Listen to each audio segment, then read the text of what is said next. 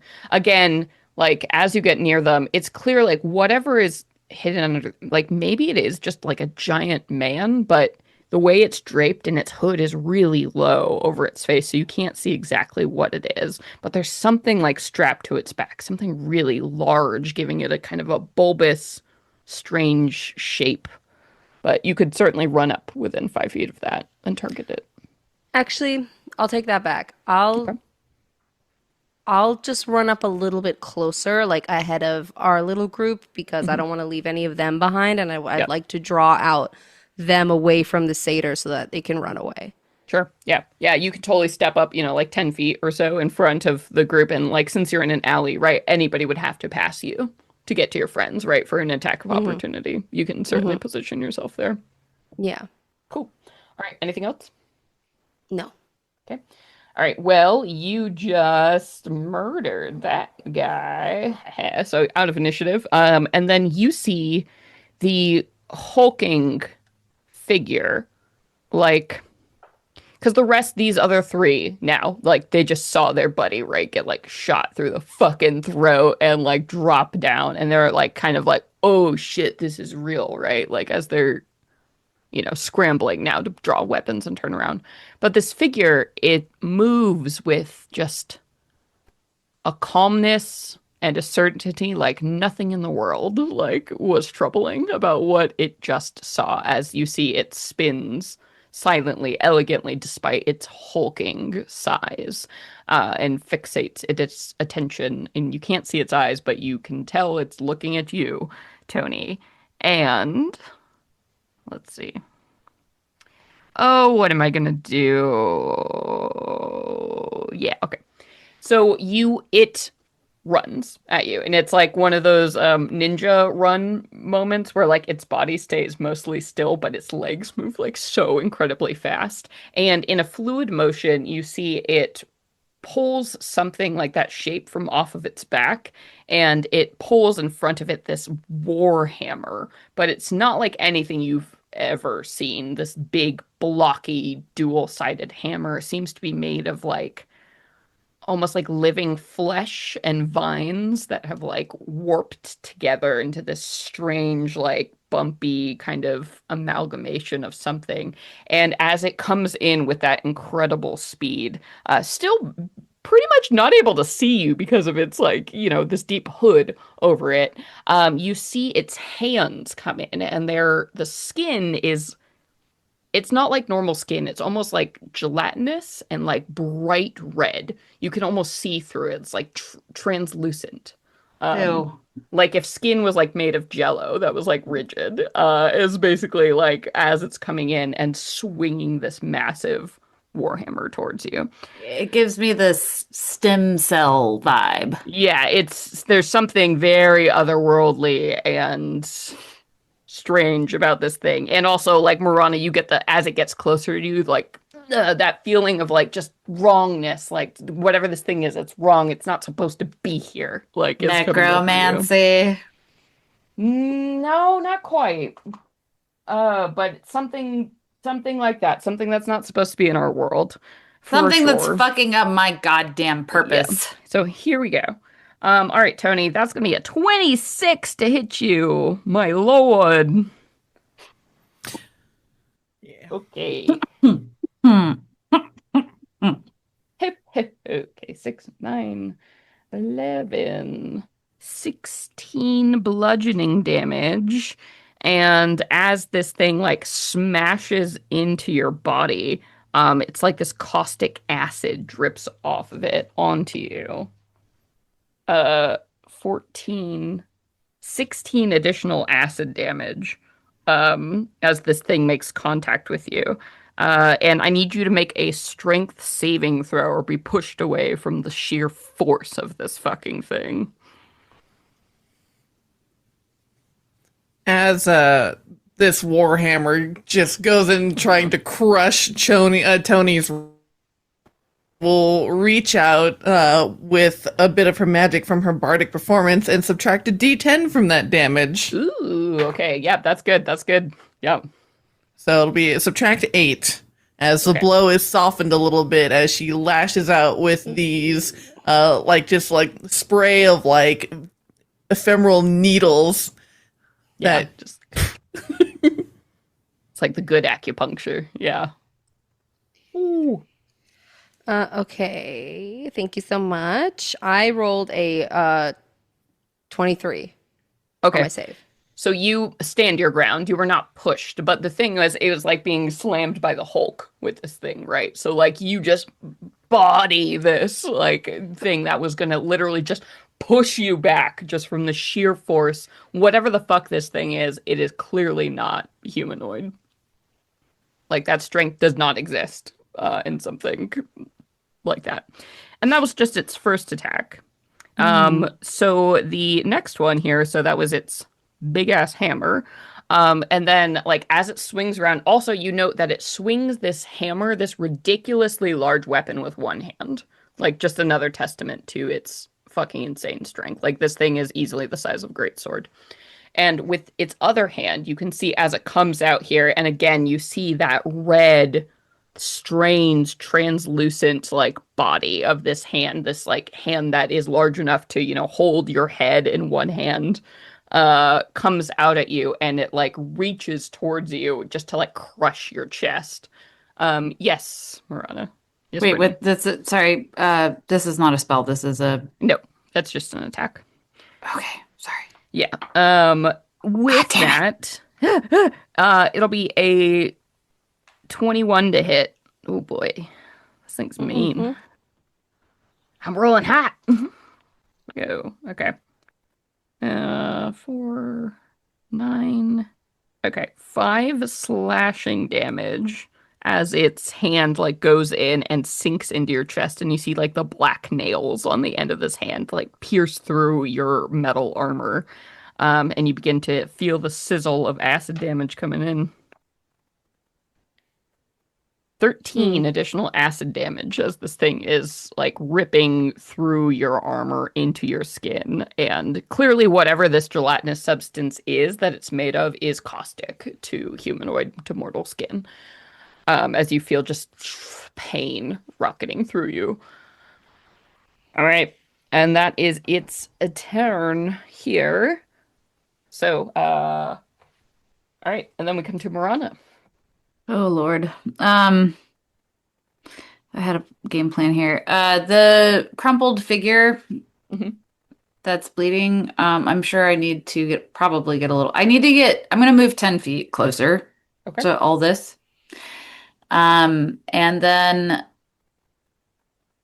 from what I can see, I know this might be a stretch, but like, does this figure look like they're actively bleeding out? Are they alive? Like, yeah, it looks like as you get a little bit closer, you can tell it's probably you think maybe a human or an elven woman. It's really hard to tell because they had like a coat on, like a raincoat and stuff. It looks like they're unconscious, and that spray of blood that came like is clearly some kind of like a head wound or something, like when they fell. So they're probably not in like, well, they might be in imminent danger of like. Cool. You're not really sure. It's not like they're like gashing, you know, bleeding on the ground, but it's hard to say. At a glance, they're probably alive and unconscious. Yes. Cool. Exactly. I'm gonna cast. Okay. So also real quick with bonus actions, does that need to be second, or as a bonus action, can I cast that first and then do my main action? Yeah, you can do bonus action before action. I'm gonna cast Sanctuary on that fallen individual. Nice. Because they're not gonna get up and do shit. And then on the fucking dipshit, big lumpy dumb fuck that I am feeling all sorts of ways about. Where the hell is the goddamn thing that I was looking for? No, not Death Sentinel. Where is it? Help me. It was a thing that I wanted to put on it. It's one of my things. I also have a question when you have a second about a reaction I could have had. Should I ask? Go for it. Yes. Okay. I have a thing called Deadly Flourish that says that attacks made with weapons you have mastered through this feature, after the critical, when you score a critical hit, which I did on my turn, you can use your reaction to do one of the following: make a ranged weapon attack against a number of creatures equal to your PB within 15 feet of the target hit by your critical hit, or make a separate melee attack against each creature within 5 feet of you. Does that mean that when I had killed that guy, I could have also taken 3 extra attacks? Yeah, against every creature within 15 feet or 5 feet of you, depending. Of yes. it, though. No, the 15 feet of the target that was hit. Oh, then yes, you could have gone like, and yeah, absolutely, just fired shots at every single one of those dudes. Oh yeah, Next TOV time is yes. Imagine There's just you so are much information. Aragorn in Tales of the Valiant, and you can do it all. Yeah, so it's rough because we like respec to Tales of the Valiant at a higher level, but like your power is much greater than it was in D&D 5e because the enemy's power, if you have not felt it with the damage you've taken, is equally as juiced. So, yes, my friend. load that. Now you know. Auto shut up. Celeste, I want to cast 4C Doom on the big hulking dude. Yeah, this fucker. Yeah. I'm cursing this creature, which I am now 30 feet away from. The curse lasts for 1 minute for the duration. Y'all have advantage on the first attack roll you make against the cursed target. Additionally, the target is vulnerable to any necrotic damage you deal to it during the curse. Nice. Is that a cantrip? No, that's a class feature. Oh, it's a class feature. The new class I mean cursing? for Brittany. Oh, cool. Yeah. So it's the first attack you make against it each turn. So if Nassim, on your turn, you spend the attack action to do your multi-attack, the first attack you would make against this thing would have advantage. And then if you attacked with the second one, it wouldn't have advantage, but you could also attack with your second one against any other dude, whatever. So basically it's an incentive. So every turn you want to juice that one attack. And also now Marana is like, you are marked for death. So necrotic pretty damage much. If doubles. you, between Aoife and Tony, if you have multiple attacks, put your first attack towards the big dude. Every turn, you will have advantage as long as you focus on the big dude and then do whatever the fuck with everyone else. Yeah. Also, crumpled individual is now protected. Hell yeah. Yeah. Nice. Yeah. So you do have concentration up on that. So you're concentrating on is it? I believe nope, it is not. Oh, nope. Here we go. Then never It mind. is not. What does your 4C Doom look like? This is the first time we've seen that. So it's a Hades. Basically, you're invoking, like death has marked you, son. So like, what does it look like? What do we see? Oh, I love this. I think she probably doesn't even fucking notice or realize it. This is probably what everyone else sees. Is she just fucking reacts to this horrible, vile thing that is an affront to like her presence here. Which she takes very seriously because it was anyway. Ooh, okay. I would imagine that, like magical, spectral, animated, whatever, whenever you watch this shit in video games or TV shows, spectral hounds. Cool. Like come forth as she does her shit and then like cast that on him, and these hounds go and like run from her and like bamf into this creature as it's cursed. Like dark, like almost like smoke like forms of hounds, and all you see is like the glowing eyes as these things like spiral around and like hear that. No. Have you heard that sound of coyotes in the depths of night. Oh It's yeah. unnerving as shit. That like Yeah, that cackly. weird, yeah. It's That a eruptive, like yeah. that's the sound that Yeah, as happens. these things swarm around this creature. Hmm. Love it. And as it does, like, and it feels sort of this magic like pass over it, it almost like it swings its head like a paranoid, like looking for something that it can't really see or isn't there. And as you do, you see the hood sort of moves on this thing, and as you're standing in front of it, Tony, the impression you're left with, like the bottom half of its face, you can see just this smile. It's like this splitting grin of just, it's the white teeth, the rows and rows and rows of white smiling teeth that cross too far, too wide across any kind of face that occur to you. Um, yep, yep. Anything else, Marana?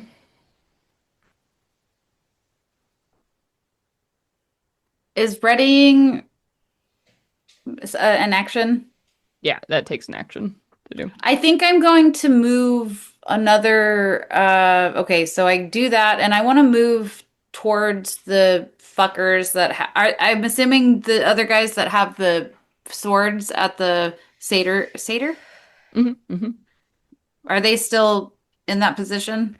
No, they're all kind of like, oh, like they're turning around to be like, holy shit, like, I'm gonna like, move yeah. towards the satyr, and like I want to protect this satyr, I will essentially. say, because you're kind of in a narrowish alley, and now like this red figure has sort of squared off because like Tony made a big deal of like being in the way, and they're kind of Uh-huh. squared off. So you could move up about 10 feet to flank this red sort of figure with Tony. Yeah, But if you want to move beyond that, you might invoke an attack of opportunity to get closer got to the it. satyr. Then I'm gonna get up with Tony. Okay. Like here we are. I'm Hmm. here. And as you stand across this thing and like you're getting closer and closer, and again, that like that roiling feeling right in your guts, that feeling of wrongness, like now you can smell the brimstone around this thing, and you know it is a fiend. You know that in your heart. You're not sure what kind, but you know it, the stench of this thing. Mm. Mm. Sorry, I'm trying to figure out how to like fucking track this thing that I made. Yeah, it's all good. It's all good. All right, cool. And there we go. And then a soldier. So one of these yeah, soldier creeps is gonna run up to you, Marana, now that you're flanking with this thing here. And give me a detail about this individual to distinguish them. Green teeth. Ew, moss teeth. Moss. All right, Moss is gonna run up to you, and try and stab you with his little knife. Me? Yep. Oh, bitch. Let's see. Oh no. All right, pack Absolutely not. tactics. Since he is standing next to this leader guy here, he's gonna have advantage on attack rolls against a creature. Since you are now flanked as he runs up to his position here. With a club, so it's like kind of a billy club sort of police situation, as he is running up here and going to, yeah, try and smack you with this thing. So let's see. Oh, fuck, that's a natural 20. I got this like stone of good luck. Does that mean anything? I don't know. You'll have to tell me. Um, so natural 20. I don't think so. I think that enhances Oh, your skills. Yeah, rolls. that's right. Yeah. No, Okay. yeah, skills. All right, so natural 20. So, all right, and he already has the brutal feature. So, melee weapon deals 1 extra die of damage when the thug hits with it. Wonderful. So, we're going to roll a lot of extra damage. Here we go. Where's my d4s? Here we go. Okay. Where's AC on here? 8, Oh, I 10. see. Okay. Luckily he rolled like dog shit, but that's still 10 bludgeoning damage as you get a whap of like Nope. a club right in your rib. No. My AC is 16 without a Oh, shield. no. Sorry, that was your damage, kid. He got the natural 20 to hit you. Gotcha. Tight. Yeah. Yeah. So you That's said 10? Yep. Right in there as you feel the crack of the baton against your ribs. I'm gonna use my bonus action to do a sucker punch. So right after I hit you in the ribs here, I'm gonna use my bonus action to hit you in a vulnerable spot as he elbows you, follows up like right in the tit or something. And I need you to make a dexterity saving throw. Sick. I think I'm proficient in that. I am not actually. Wait. Oh no, I'm not. All right. Do. Hold on 1 second. Stand by. God, jeez. Do I add anything to that? Just as is? Your dex modifier. That is going to be a 16. Okay, so you manage to avoid as he comes in with like a dirty swing. It's clearly like it's literally called sucker punch. It's like a dirty fucking tactic. You manage to avoid that. But after the crack, in your ribs. Okay. And then moving right along, back up to the top, we have another soldier coming in, and this one is going to move in and try and take a swing at you, Tony, as they're moving in closer here. So give me a little detail. Give me a little detail. The one swinging at me? Mm-hmm. He's got a patch, an eye patch. Eye patch, all right. Eye patch, I like it.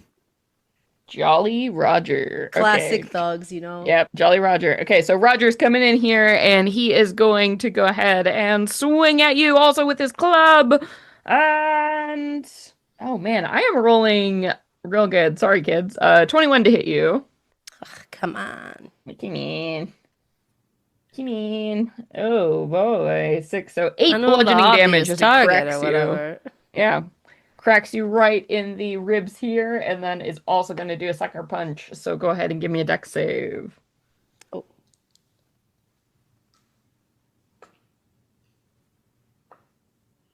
Oh. Can I use my bardic inspirations for this? You sure can. thing?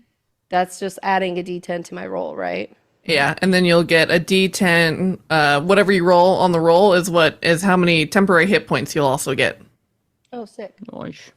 Okay, because I rolled an 11.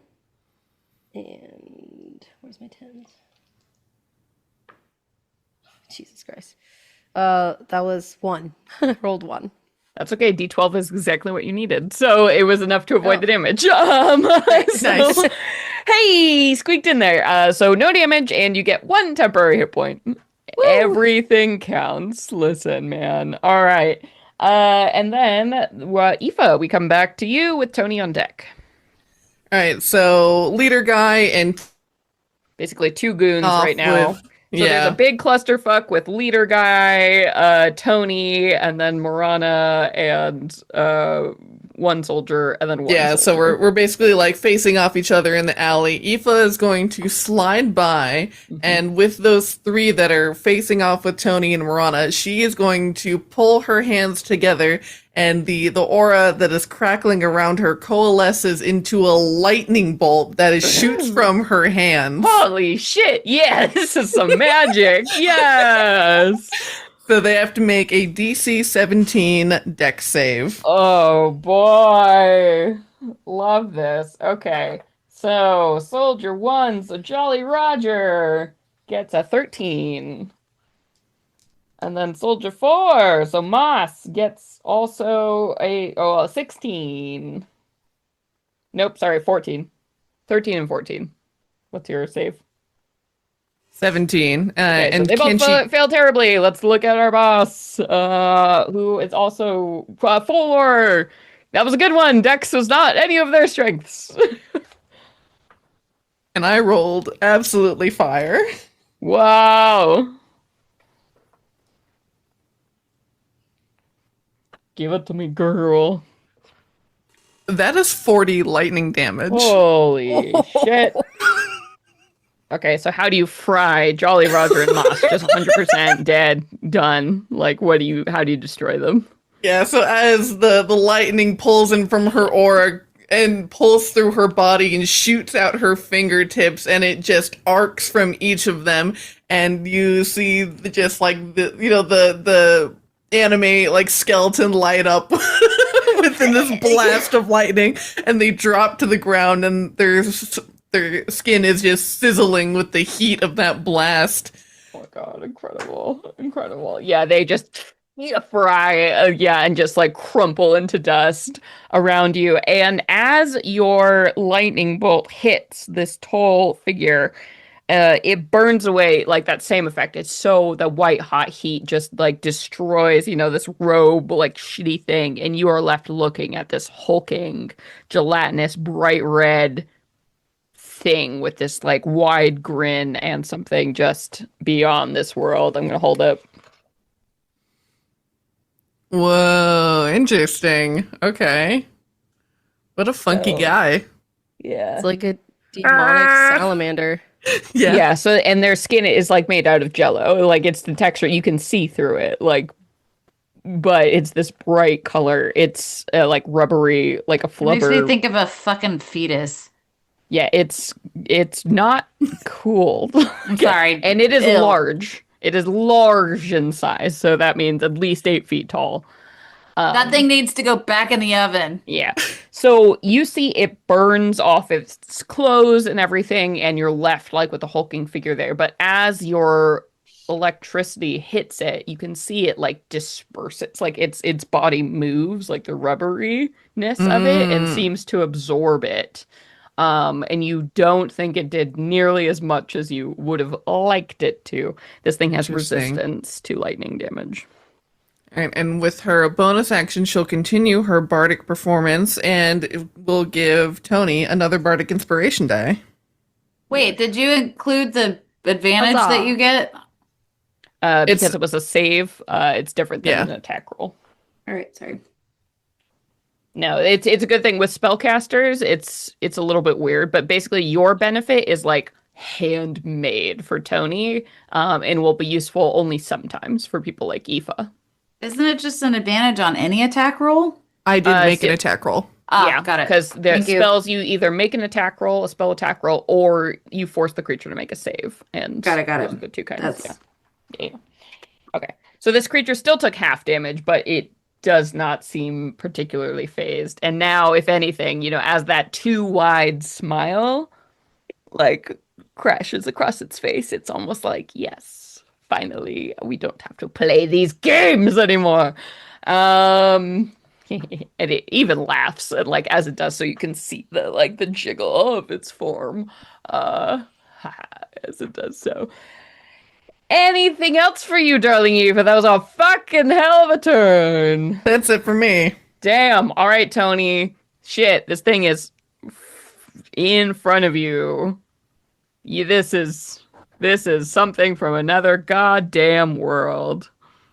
And now we're going to take out our sword, our radiant sword, I will say. Yep. And, actually, no, because I want to be able to get the crit options.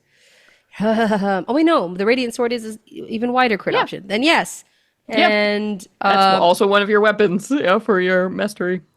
Yeah, I'll do one-handed so I can have my shield out as well. Okay.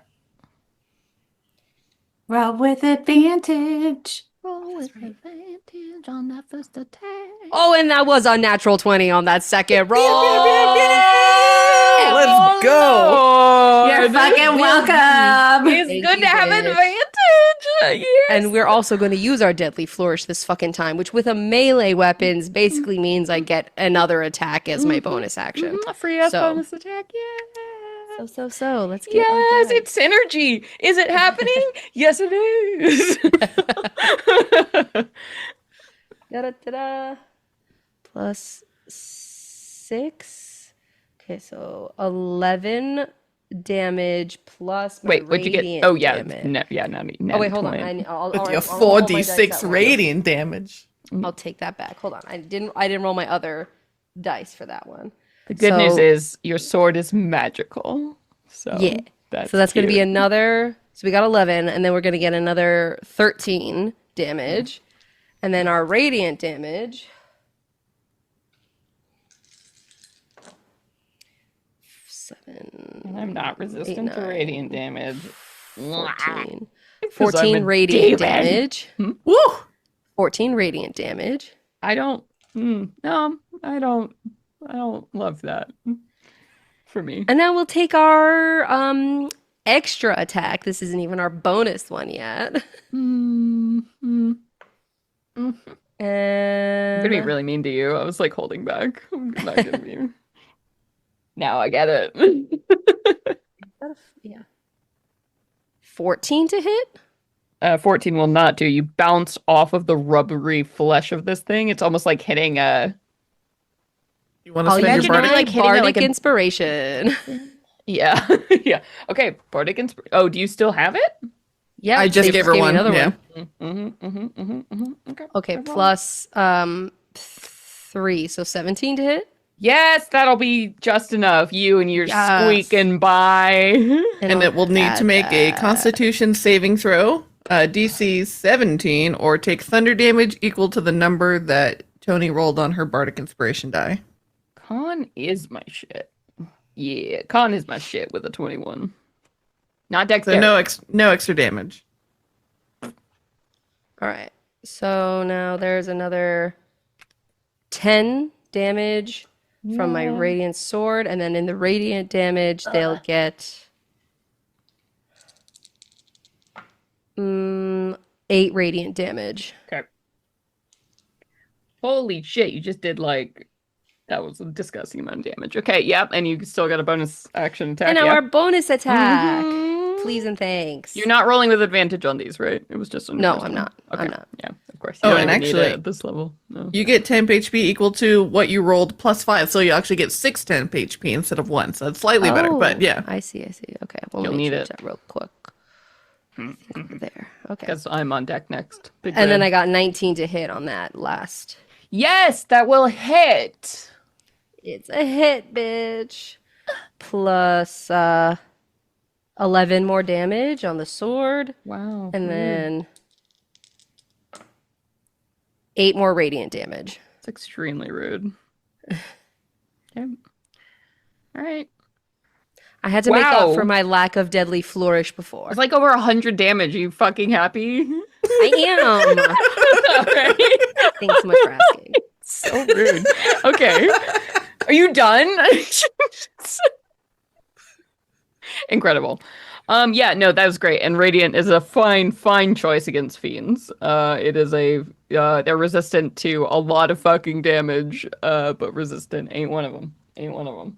So wonderful. But now it's Big Red's turn. So What? bring the pain.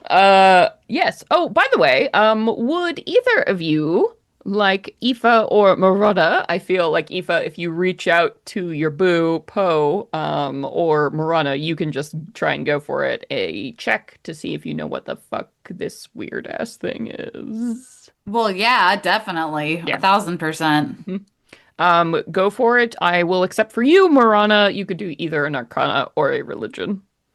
I feel like part of Obviously. your religion as Religion. worshipping someone of the underworld is to know a lot about devils who are sort of your soul collecty rival thing. Yeah, I don't think Aoife wants to reach out for Poe for this, but she'll make an Arcana check for sure. Mine was a 22 religion check. Jesus Christ. Okay.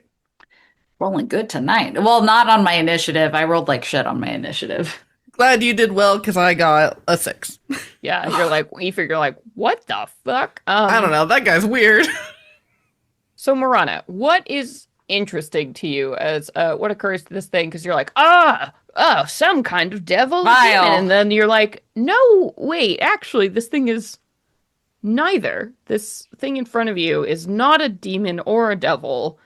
And that's what's really alarming about it. You think this is something called a chol, which are like a specific kind of fiends that are almost like, they're sort of like mercenaries. Like, so demons or devils might individually hire them, right? Like they work for things. Like you can buy them. They're very different. They don't play by the rules of devils or demons.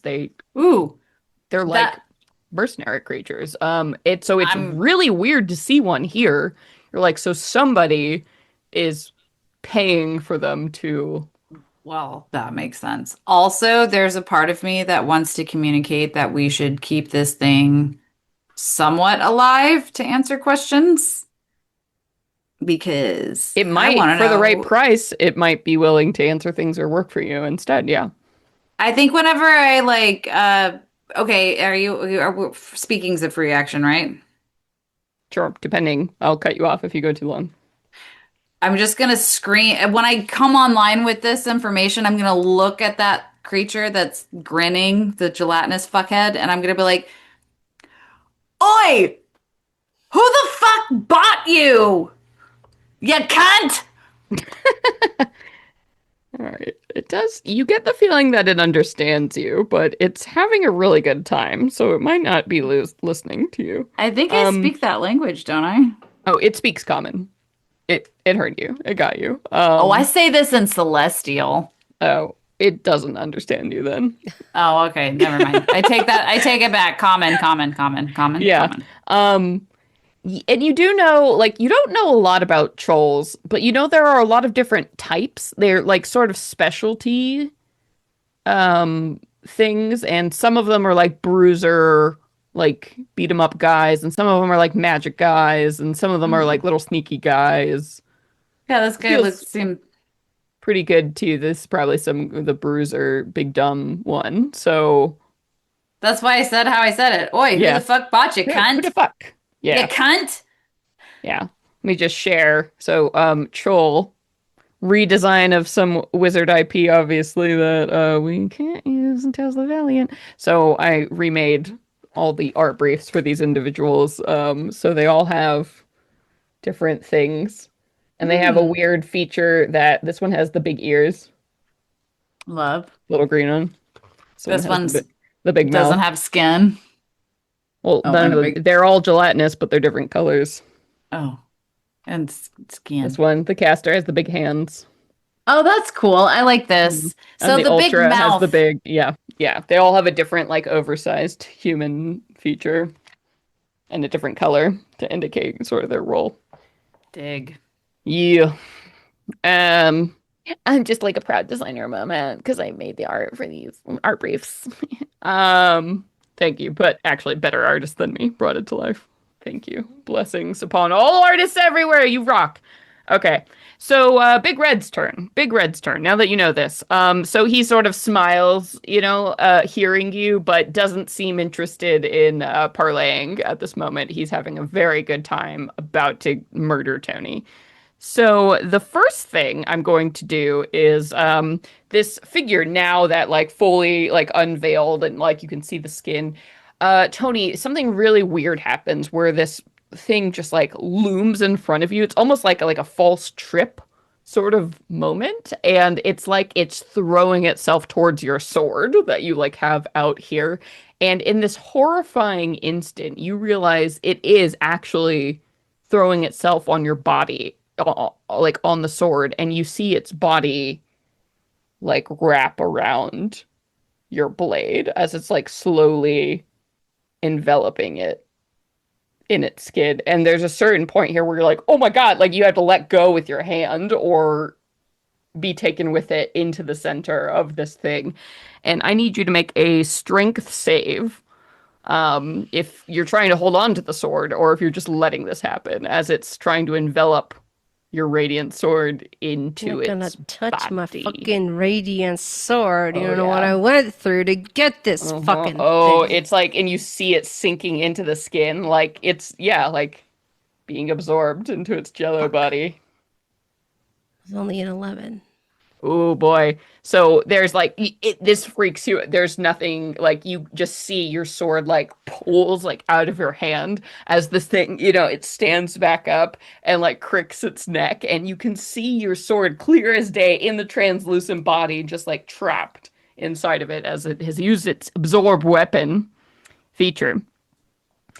So it is absorbed. It's floating inside the Oogle gelatinous body, completely dissolving after 1 hour, um, unless it's removed. But luckily, Don't it's a worry, magic girl. blade, so actually that isn't going to be destroyed.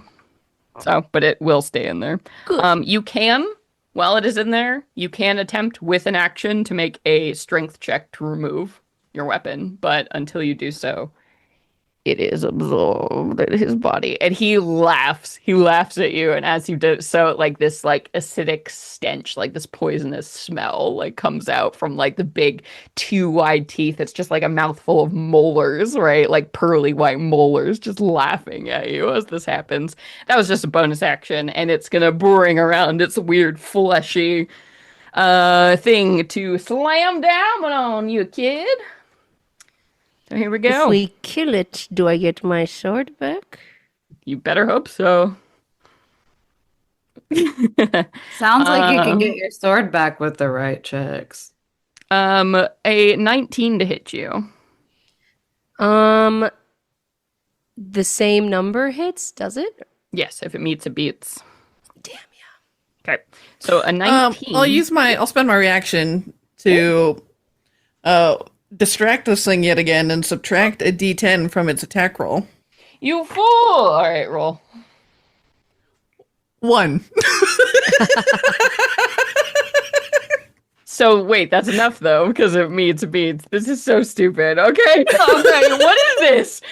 You guys bumping it up by 1 or down? So what is going on? All right, fine. I don't hit you with my big thing. It goes. Oh, wait, how do you distract it? At the very last, this big dummy, like red idiot. What do you just do?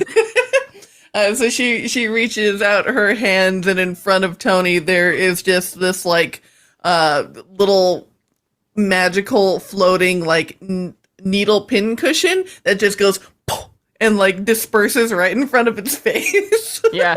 And it does, and it like blinks its little like red beady eyes and sort of like smiles, and you're realizing it can't not smile. Its mouth is too big as this happens, and it like and like you see like the little pins shoot harmlessly, like bounce off of its rubbery skin, but it's just like just enough so that Tony, you're able to like sort of step to the side and glance the blow off one of your pauldrons, and it shakes its attention back to you and like reaches with its hand and it's like, well, surely smash will work as it goes in for a claw attack.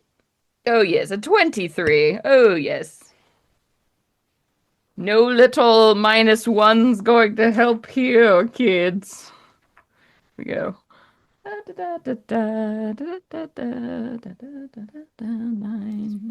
plus, so 15 slashing damage plus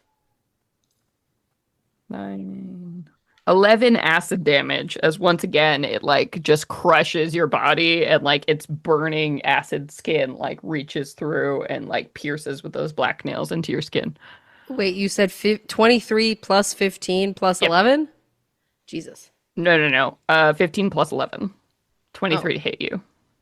So okay. 15 plus 11. So 26 total damage.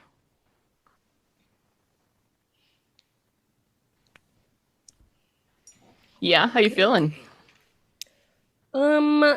Just a little heavy. You Just feeling like a bit tank? heavier. You feeling like a tank yet? You're really tanking this fight. I'm proud of you. Proud of you. But don't worry, we have one soldier who's just like, wah!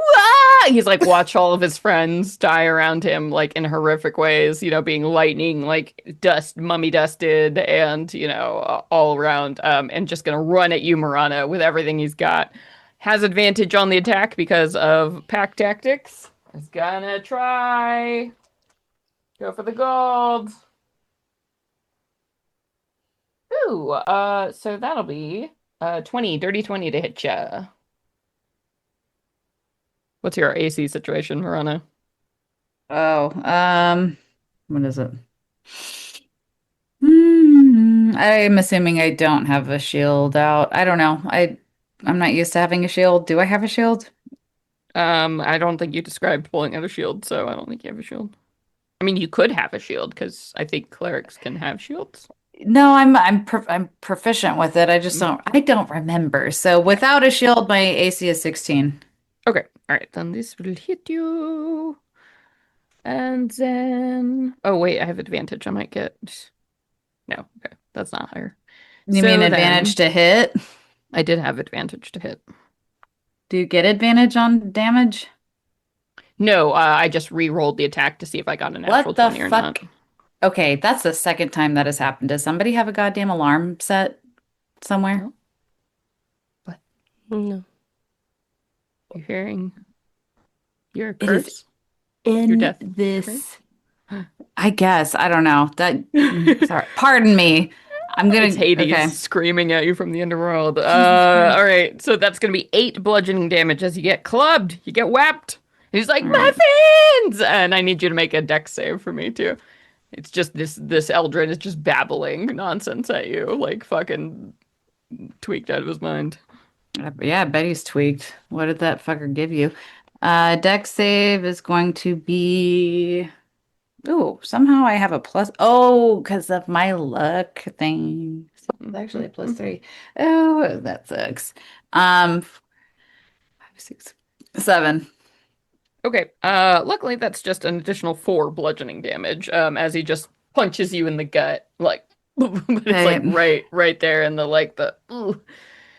That's rough. All right, and then Marana, it's your turn to retaliate with Aoife on deck, but I'm going to pee real quick. But we're almost done here. You guys are murderers. It's great. I mean, heroes. Well, I'll just hash this out with you guys. I was planning on casting Divine Favor and then running up and shanking this motherfucker with my Bident. I do very much. Actually, okay, battle pause, right? But I am going to communicate to you two what I gathered after I screamed, like, who bought you cunt? Follow-up conversation. This fucker's a mercenary. I think we should keep him alive to maybe get some info. The minions probably don't know that much. They seem a little brainwashed. Not a bad idea. I mean, I figure I'm gonna advocate for getting as much information as you can now because I'm also having too good of a time that I'd like to finish this job. So you better ask your questions now. I like that. I'm gonna imagine this is like kind of a slow-mo montage of like the power of bonding, and we can have these like through visual, like facial cue communications. Mm-hmm. You know what I mean? That's how I'm imagining this being possible. This motherfucker has my sword, and I'm not giving it that much time to dissolve it, you know? Listen, True. Linda, Fair. listen. Yeah. I'm on your team to get your sword back, but did you all not hear me scream at this dumbass? And he clearly had no response to give. He's just having a fun time with Hulk smash. I don't think we're going to be able to. I don't think we're going to be able to talk to him until he's about to die. So that's my point. Is I'm going to fucking try to neutralize. I am going to skewer it as much as I can, but I'm going to try to not. I don't know. I don't know how that works in this game. Like, can you decide to do non-lethal? I'm pretty sure. Yeah. Like, that's basically, it's just like, I'm going to do as much damage as possible without killing you. Yeah. Right. Right. Okay, cool. I get that. I just don't know if when it gets to my turn, if I'll be able to do the same. I mean, that's I think we why can we're having assume this conversation. Like, you can I think we can assume who's hired it. I don't know. No, we can't assume. What the fuck is that symbol mean? Who is in charge of that symbol? Who do you know? Did he have It would the same be the symbol? lady What named symbol? Cross. Yes. Alexandria Cross. Mm-hmm. Oh, I don't know that. Well, I'm making the assumption because they have a cross on their cloaks. Okay, And she's the y'all head know of the who. secret police. Okay, so y'all know who hired this fucker. It's safe that's my to guess. assume that's a pretty logical guess. Well, he still might know some fucking dirt. Anyway, it's my turn. I'm going to cast Divine Favor. And then I'm going to run up and fucking hit it with my trident. Bident. Yeah. Okay. So divine favor. What's that? It is a bonus action. It is concentration for up to 1 minute. I recite a prayer to enhance my weapon's damage, and then it empowers it with divine radiance. My weapon attacks deal an additional 1d4 radiant damage on hit. Nice. All right, so roll with advantage because this is your first hit against this mark thing with a weapon attack. Oh, good. I was wondering if I get advantage as well. You do. So this is also a good spell if you ever, want to go in swinging yourself. Jesus. This is like a really good feature for melee clerics and for melee fighters in your party.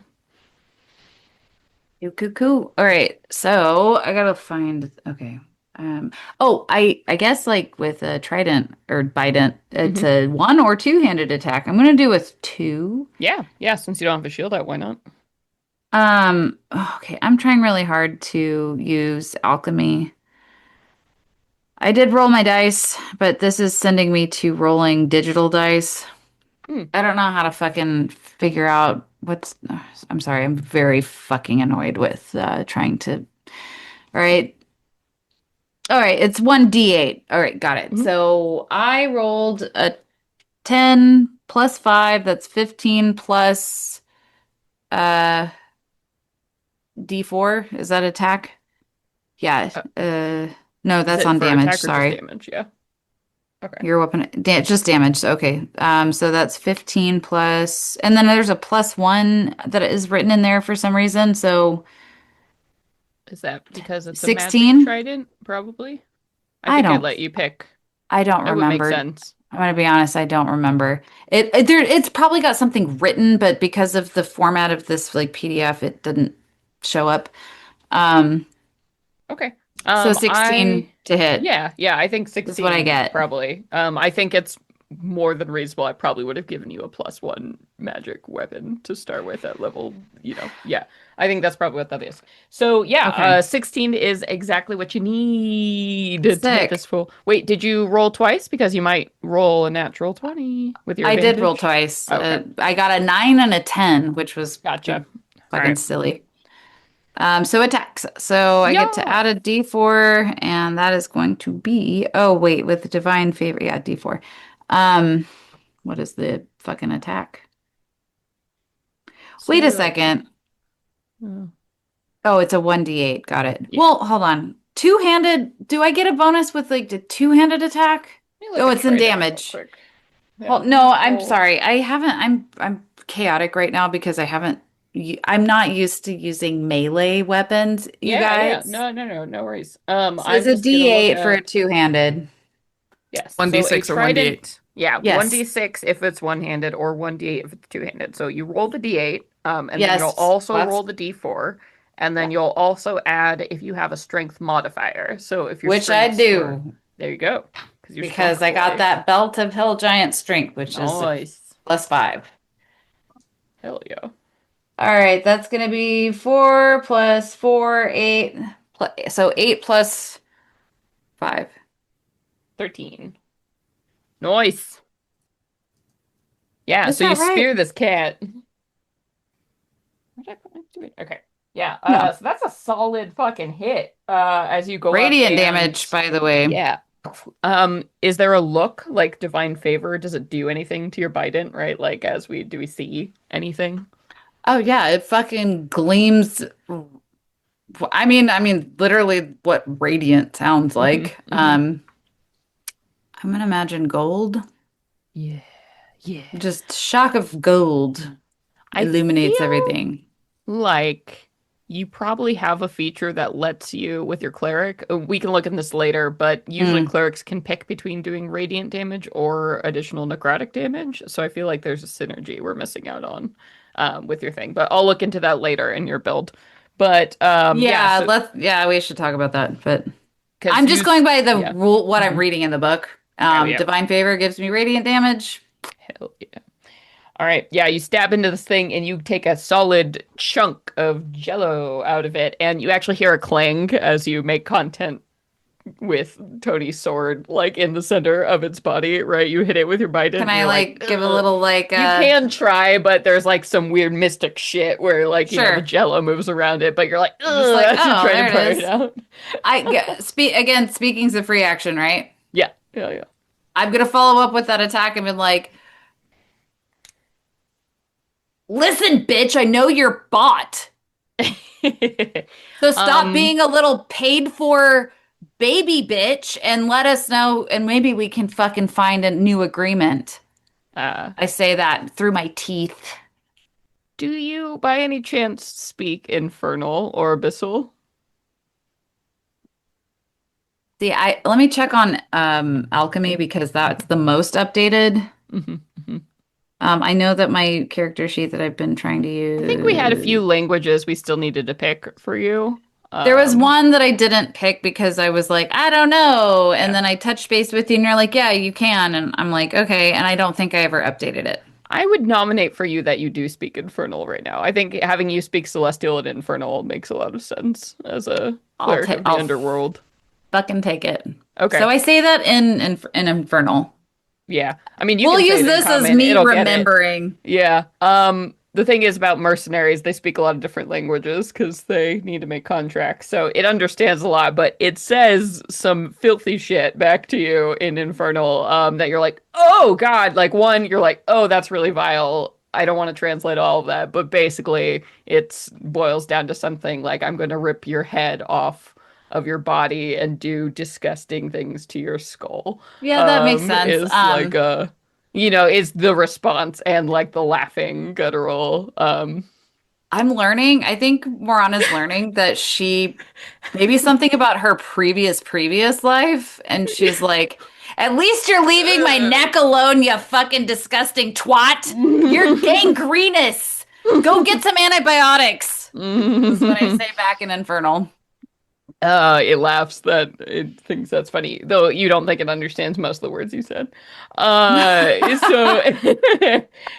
and then moving right along, so that was all of its yeah, and that's Morana. So Aoife, we come to you with Tony on deck, if it makes it that long. There's one soldier boy left and this guy. One soldier man. Has he taken damage yet? He has not. Okay. And you can even give him a notable feature. This one ran in at the last moment. Just like wild. He's very proud of his boots, so they are a shiny patent leather. Shiny boots. But Aoife will pull out her wand of magic missiles, and she is going to upcast magic missile to be.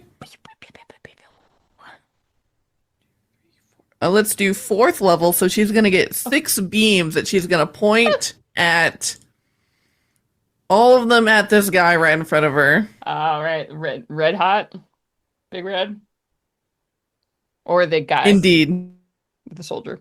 Oh man. Okay. Or fiend man. Fiend boy, yeah. Not a devil, not a demon, somewhere in between. A secret third thing. Secret third thing. Just fiend. Just outsider.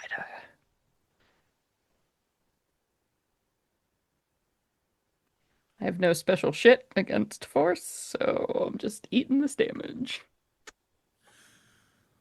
That'll be 18 force damage. Ooh, okay. Yeah, you just like, and it's very strange. It's like firing fireworks at something. Yeah, gelatin, like as it's moving, and it's just like yeah. There's just these sprays of like gelatinous liquid coming out, rippling off of its skin and splattering onto the ground. Yeah, as it's pelted with these gold and silver blasts from her wand.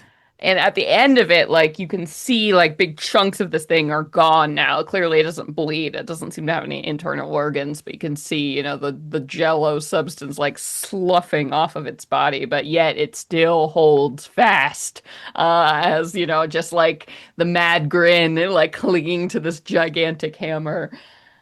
Anything else? And that'll be her. All right. Bring us home, Tony. Otherwise, it's Big Red's turn. Oh yeah. Tony will quickly look to Morana and be like, "I hope you got what you needed, because I'd like to end this now." And with Clive, yeah, the skull fuck comment kind of led you to the like probably not gonna get. Yeah, fucking send it. I think I fucking cursed him back in Infernal. I wonder what you guys witnessed. Do you speak Infernal? No. No. But it was fucking funny. Oh, okay. I got natural 20 again on that advantage. My God, oh, she's on fire. What are you hitting with, though? Because your sword's gone. My Clive sword. Oh, yep. Yeah. Oh, the other magic sword. The other incredible piece of steel. Let's Okay, where did it Just go? like fucking walking around with 2 long swords on your back. What a G. 2 magic longswords. Incredible. For situations exactly like this. That's why you carry multiple. The synergy tonight is popping off. And It's good. This is a good party I arrangement. recognize that I am this strong because of all of you. Okay. That's how Hey, I'm new. teamwork makes the dream work. I think that's 13 damage. What'd you Yeah. roll to hit me? Oh, you got a natural 20, right? Of course. Natural 20. Yeah. Oh, okay. All right. Well, kid, 13. You know what I mean? Take me home with that critical. How you do it? How you end this Oh, this is it. nasty This is the boy's end. life? Yeah. Okay. I would like to, as if it was 2 swings, it's almost like a S cut through its body just to preserve my blade. Yeah. I'm going so through and specifically around. it. It's like a very quick little, like a ribbon slice through this Yeah. fucking piece of jello shit. Oh, Oh yeah? yes. As you cut on through, and you're like, and there's this moment where it's all like together, and then, and you see like anime, like when people slide across in different directions, and its body falls apart, and like as it hits the ground, again, because there's no like blood or traditional viscera, right? It's just these pieces, and as they fall to the ground, they splatter, and there's this like caustic acid smoke that rises out of it, and there's like a flash of like brimstone and flame, and all that's left is like the scorch marks of where this thing once stood. Nothing remains of its physical form as its weird devil fiend soul has traveled back to the realms to be reborn again. But it is gone, and your sword pew, like clatters on the ground, shiny and unharmed because it's magic as fuck, and no acid is gonna hurt that shit. Picks it up, dusts it off, Yeah. back in her shoulder sling. And the one remaining soldier is just like, ah! Like scream, like out of his mind, and he just like tries to run off. Oh no, absolutely night. fucking not. We're not Yeah. letting that fucker go. Sure, yeah, you can absolutely easily grab him easily, like a sobbing. I'm gonna mess. pin him down with my fucking Yeah. bident Mm-hmm. prongs Right there with his against the neck wall. on Yeah. the fucking ground, and I'm gonna get real Batman-y and be Yeah. like, "Who the fuck do you think you are?" And like choking out like over sobs. He's like, the guard, you can't do this to us. You're under arrest. Oh, I beg to fucking differ. You think you're allowed to do this to any fucking citizen? Who's the dummy now? And then I need somebody to step in, please, because I'm getting amped up, and you guys probably see me getting like a little fiery. He put a hang back. She wants to see where this goes. Okay. Yeah, you wanted to talk to him, so Tony's gonna let I you do did. it. So I'm gonna dig the fucking, and I have Belt of Hill Giant Strength. So I'm gonna imagine that pinning into pavement, I am capable of digging deeper into fucking pavement with my bident, and I'm gonna fucking, I don't know, maybe like, is there some divine thing that can happen? Maybe the golden freckles on my face like flare up and Hades' symbol illuminates. Yeah. You want to make an intimidation check? I think is what. Oh yeah, thank you. Yes, yeah, that's what by all means. Yeah, go ahead and roll that with advantage. I think you've got all of the cards in this deck. I think I might be like a justice warrior. I just Cleric. Yeah. advantage. I rolled a 19, but I don't know what my fucking thank God for that's- advantage. Yeah, that's Do you want? I mean, I do have. No, I don't have intimidation. yeah. I mean, he like looks at you and like there's clearly like, the fear, like you can see it. You're holding this like life literally in your hands. You know that, and you realize that he knows that. Like it goes through the panic to the primal like, all right, this is the moment. And instead of like, all of a sudden like the weepy, like scared mess sort of stops and his face sort of goes like that to that stone cold, like that realization place of like, I'm not like a tyrant. this is over. And he just says, do what you want. But Cross knows what you've done here. I'm just one soldier of many. And like, I'm not gonna kill you. You're just a fucking idiot and you're a bully. You don't need to go harassing individuals. I'm like scolding him. I'm like, I'm not here. I'm not you. What I'm doing is getting information out of you and reminding you that it's not okay to treat people this way. And you might feel like you're in power. Like, what's going through your brain? You know, when you die, we all go to the same place. So I would like you to think on that. And guess what? We're letting you go. You go tell whoever the fuck. I'm sure you have a magic spell on you and your stupid organization is witnessing all of this. We don't care. So this is dumb. You're dumb. Stop treating people poorly. Goodbye. And I'm going to pull the fucking trident out and like smack him on the ass to get him to fucking run along. yeah, and he like sort of, slumps to the ground in that moment where he's like free from that and like picks himself back up and like looks around, at all of you and like lingers on Yeah, each of scoot, your you fucking idiot. faces. Get home. Oh no, Yeah, he lingers and yeah. looks. You get the sense he's looking you each up and down real close. Yeah, I'm and then doing scurries this. off into the night. I'm like, get a good look, fucking asswad. Sorry, Morana is so upset. Yes. Yeah, and he scurries off, runs like knowing he is certainly beaten No for shit. now. I hope he gets a beaten by whoever the fuck he's working for. I hate this. Yeah. Tony wants to check on the bloodied body that was on the Yeah. ground when we Yeah. got there. Yeah, and you can run over it, and it does look like it's like a young human woman. And it looks like, yeah, she got a head wound, like maybe she was running and tripped and fell and probably like went down real early. She's got like a nasty like gash, but she's shallow breathing. And already the satyr who was like with her is like down on the side, like, hey, like, babe, like, I'm trying to this was just like a young fucking couple, like, Oh, can I walking do like around. a little Yeah. cure wound Yeah, thing? yeah, absolutely. You can like just even a bit, the hint of magic is enough to like close it up, and she's just, and they're like really grateful and like thank you, but they're also very scared of you after seeing that too, and just like try to want it, like just get out of here. So unless you stop them, they're like thank you, like we gotta go, like Yeah, I'm not.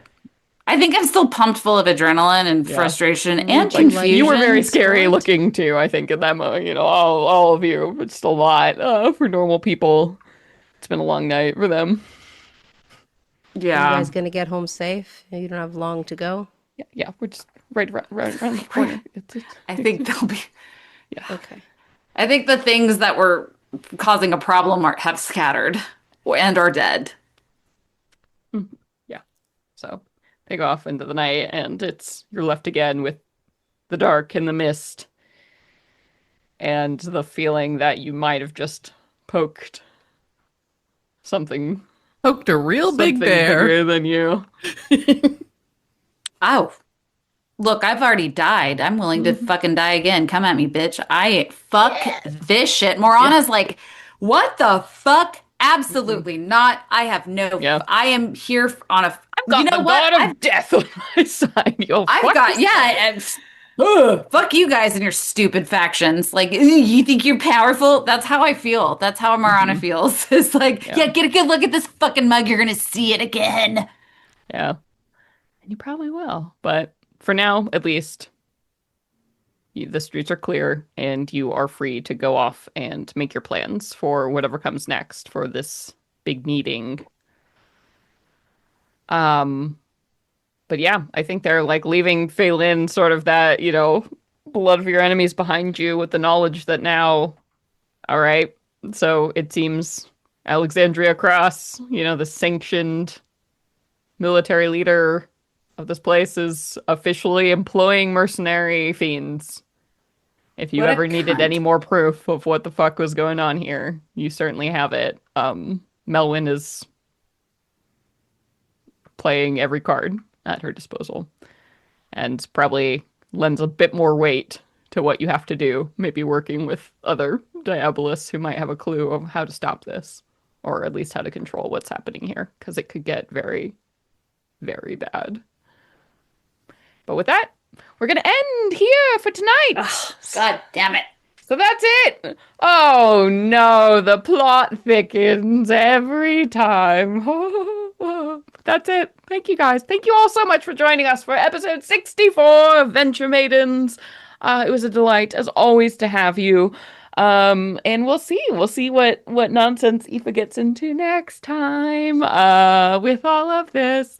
But yeah, before we go, we did have some, we wanted to shout out a really cool artist that Brittany met and like got to talk to. So Brittany, do you want to talk about this? And also look in the chat. We're posting links right now and some very cool photos for your reference as Brittany explains this. Oh, I was like, me? Oh, no. No, I'm doing it right now in space. That's me, keyboard.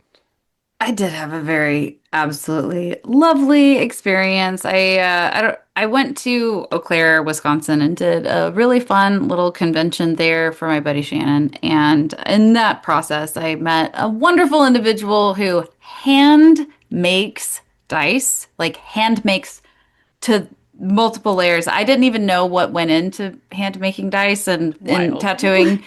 And tattooing her, I'm like, oh, that's really cool.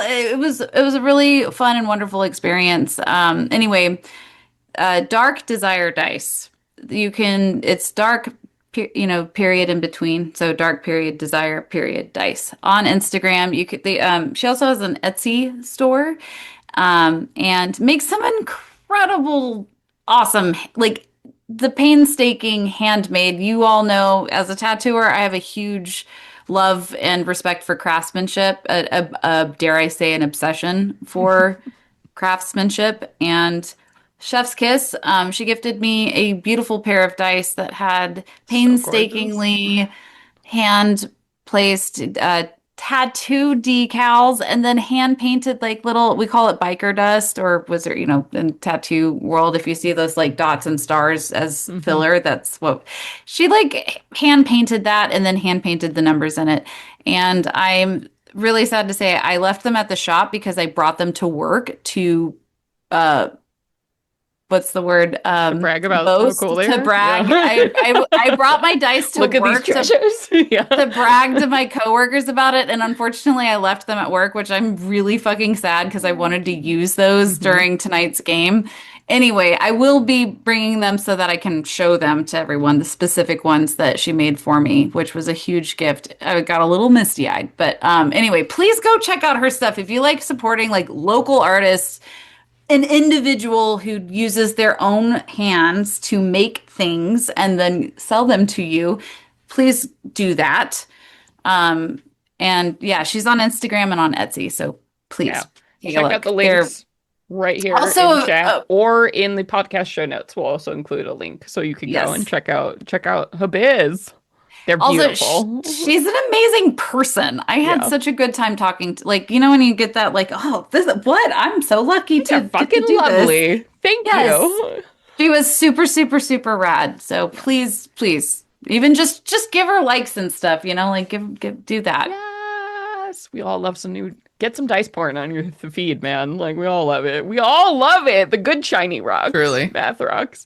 Yes. So awesome shout out. We also always like to take some time to shout out our top tier Patreon donors. Patreon is a really groovy website where you can go and send money to creators you love. We make no money or have any other like income streams on the show other than people donating on Patreon. So we are so fucking grateful for all of you who, donate your hard-earned bucks. Even as little as $1 a month is like hugely important to keeping the show going. So thank you. Let's go around the horn and say thank you, starting with the Arnie's cohorts tier. Thank you so much, Muffin, at the one on Drury Lane. Thank you, Disa McKinnon. Oh, it's Nis, like a short I. Oh, it's Nissa. Sorry, my hairstylist is Nisa. That's why I go for this. Also, I only know two, well, I guess one Nissa and one Nisa, so I apologize. Thank you, Sage. Nissa, thank you. Thank you, Tony. And thank you so much to Chris. And for our Farrah's drinking bait tier, thank you so much, Fable. I love that we land on this all the time. Sage but does hey, it intentionally. It's some sorcery. No, I love it. I mean, hey, I don't need to know that. Hey, Brittany, hey. And Markalai, thank you so much. And thank you so much to Noon from our Discord server. Thank you so much, Mim. Thank you very much, Steven. I do have a cousin named Steven, so. It's a good name. Strong name. Of course, Cinnamon Toast Punch. Thank you. Yes, thank you. Thank you all. You light up our lives. Thank you for being here on this mystical 64, the 64 episode. Coming up on 69 so soon.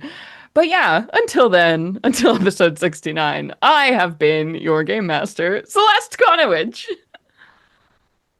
I'm your needing to check in with her anger issues. I don't know. She's gonna be like, ooh, Righteous what fury. What just happened? Yeah. Your self-righteous cleric. Morana, played by Brittany Quintero. And I, Nassim, have been your very hungry for justice fighter, Tony Silvertail. And I'm Sage, and I have been your savage satyr bard, Aoife Flannery. Y'all were I'm gonna say it this time. I threw an enemy at you. I was like, we need to have a fight because I genuinely don't know how powerful they all are now that they have Tales of the Valiant characters. And I gotta say, y'all good. It's a good synergy. It's a good little trio we got here. I think I can do higher CRs fights. So watch out, kids. You've proven it. But the synergy was flaming. I love it. I can't wait to see more. But until then, everybody. Venture away! Venture away, everybody. Bye-bye.